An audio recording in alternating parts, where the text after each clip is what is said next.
For 9 seasons, Barney Stinson gave the same answer every time someone asked what he did for a living. Please. From a contract Marshall found about poisoning Lisbon's water supply, to Barney's own warning that in corporate America, actually doing things gets you fired, to his claim that he knew enough corporate secrets to never lose his job by the end of How I Met Your Mother, please was never Barney dodging the question. It was the literal answer, and what it stands for is way darker than a sitcom running gag has any right to be.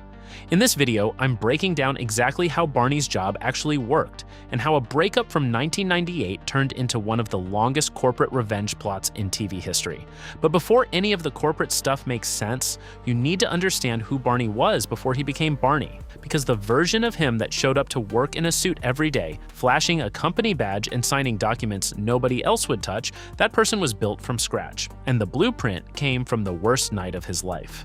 Back in 1998, Barney Stinson was basically the opposite of the guy the show made famous. He was a long-haired, idealistic, Peace Corps dreaming romantic who was deeply in love with a woman named Shannon. The two of them had plans, real plans. They were going to join the Peace Corps together, leave everything behind, do something meaningful with their lives, and none of it involved suits or corner offices or corporate anything. Barney wasn't chasing money. He wasn't chasing status. He was chasing the idea that he and Shannon were going to matter.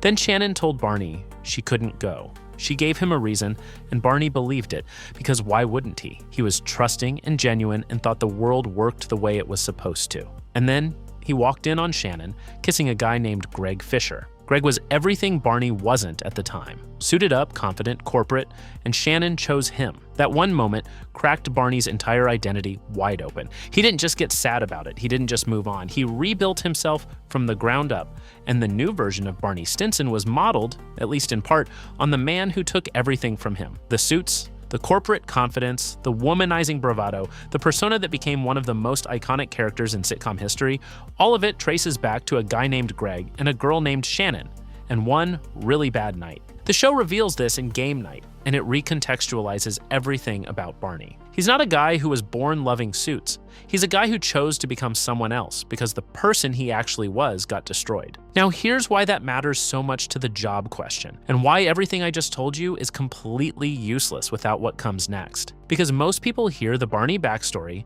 and think, okay, heartbreak changed him, he became the suit guy. That's the character arc.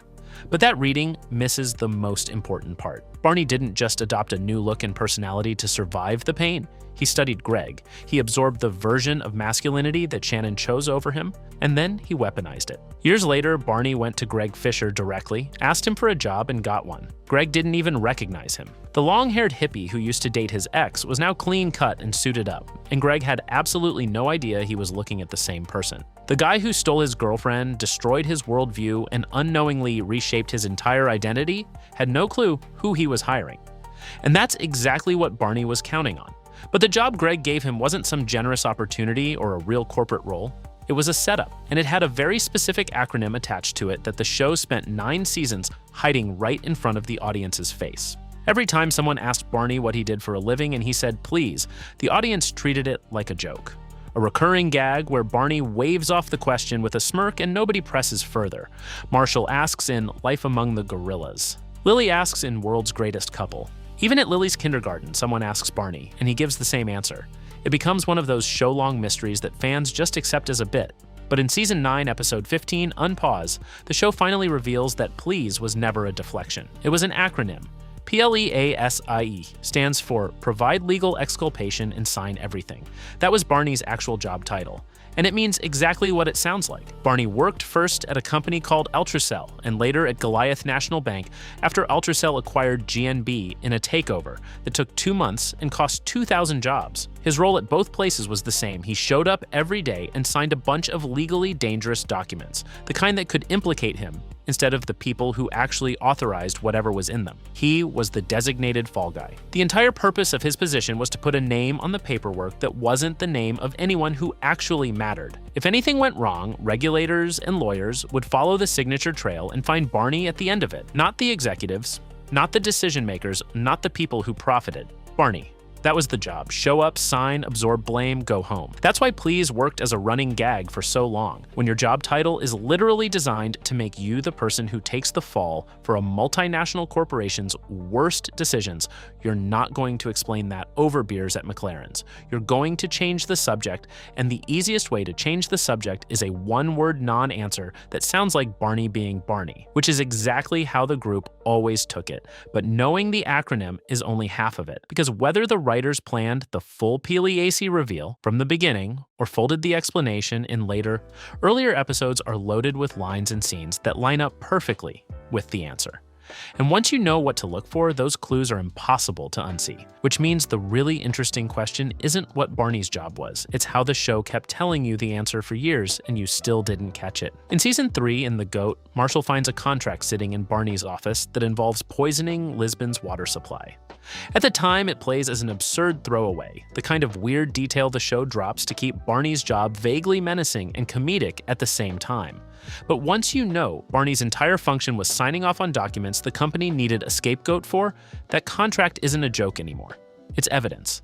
That is exactly the kind of document that would end up on Barney's desk, because nobody higher up wanted their name anywhere near it. In season 4, The Possible, Barney explains that corporate America wants people who look like bold risk takers but never actually do anything, because actually doing things is what gets you fired. Because that's who corporate America wants. People who seem like bold risk takers but never actually do anything. Actually doing things gets you fired.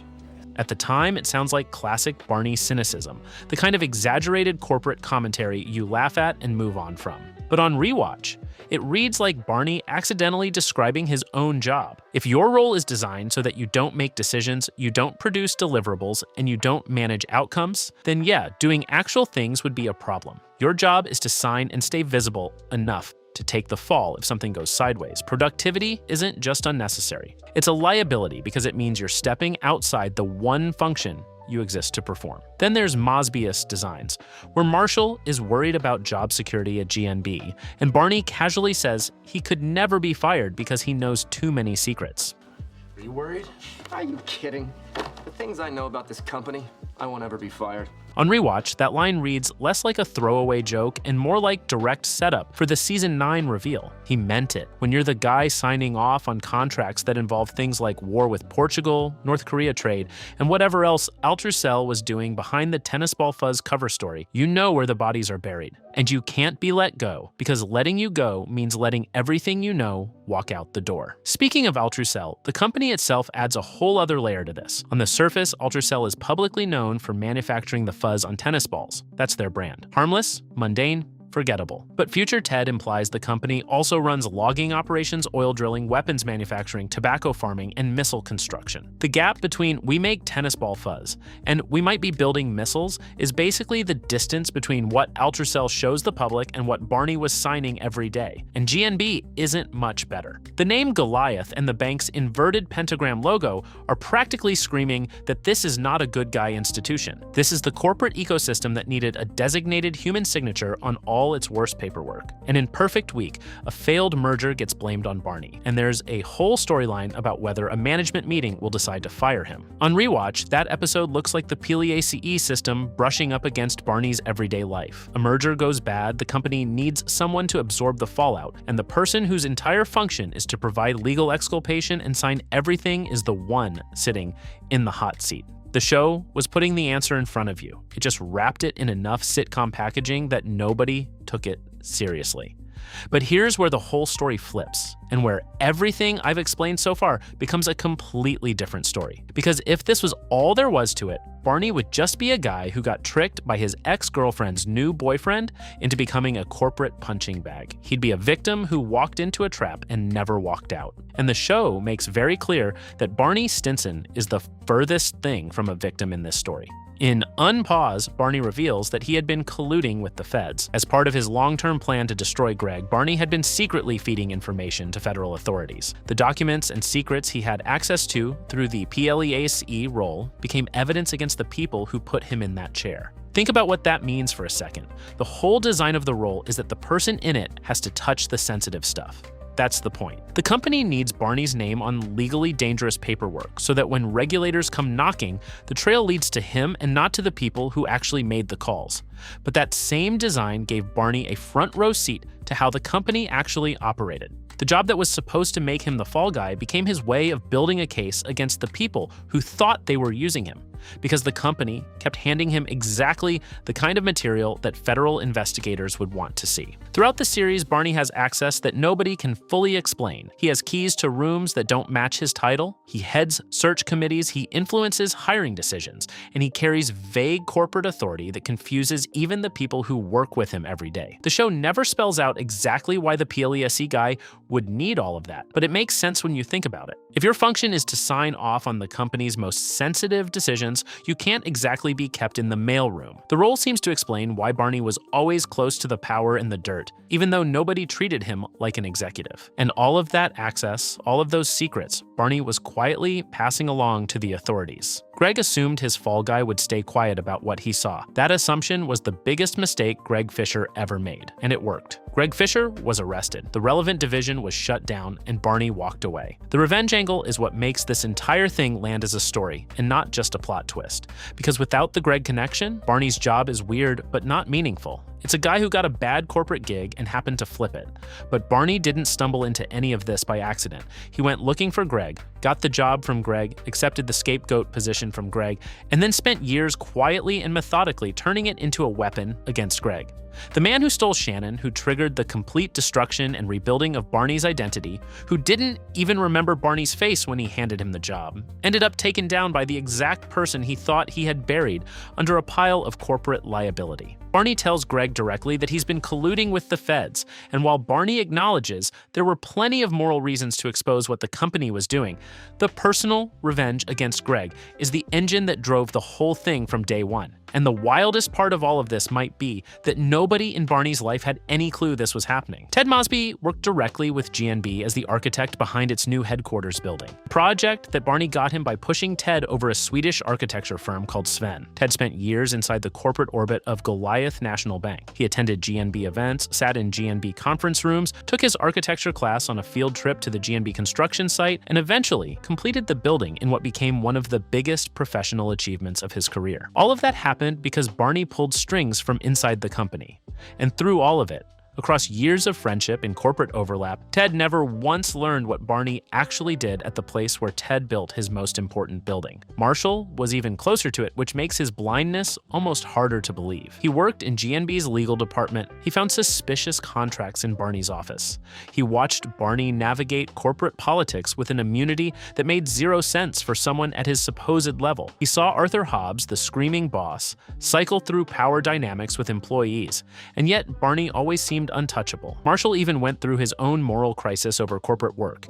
He eventually quit GNB to volunteer at the NRDC because the ethical cost of working at a place like Goliath National Bank was eating him alive. Lily challenged him on it. His own wife looked at him and asked when he gave up his values. And even through all of that moral reckoning, Marshall, the lawyer who literally worked in the same building and dealt with the same company's legal exposure, never connected the dots about what Barney's role actually was. By season 7 in the drunk train, the show is still treating Barney's job as one of the group's biggest unanswered questions. Even after years of friendship, shared workplaces, and countless nights sitting across from each other at McLaren's, nobody in the group knows what Barney actually does. Lily asked multiple times across the series and got brushed off every time. Robin asked and got nothing. It took until the night before Barney and Robin's wedding, when Barney was so drunk at the Farhampton Inn that he couldn't keep dodging the question anymore. Ted even said to him in that same moment, "Dude, you're getting married tomorrow." That's how gone Barney was, and that's when Robin asked if he was essentially a fall guy. And Barney laid out the entire PLEAZ framework for the first and only time. The reason nobody figured it out isn't a plot hole. It's baked into how the role works. Greg needed someone who would sign papers without asking questions, someone whose name could sit on 100 liability documents without anyone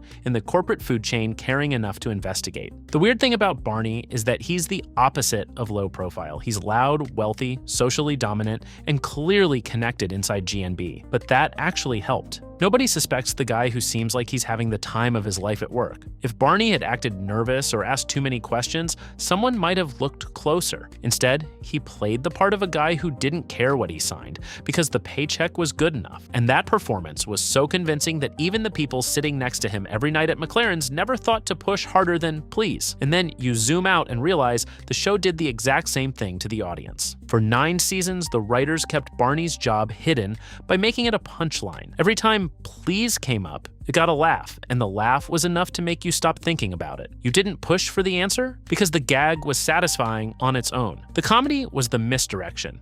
And just like Greg never looked twice at the guy he hired to be his fall guy, the audience never looked twice at a joke they thought they already understood. That's what makes the unpause reveal hit so differently on a rewatch. It's not just that the answer is dark or unexpected, it's that so much of the answer was sitting there the whole time, folded into jokes and throwaway lines that trained you not to question them. The Lisbon contract, the doing things gets you fired line, Barney's mysterious corporate immunity, all of it was right there. The show just made sure you were laughing too hard to notice. So the next time you rewatch How I Met Your Mother and Barney says please, just remember he's not brushing you off. He's giving you the answer. You're just not ready to hear it yet. If you want more breakdowns, this video right here is the one to watch next.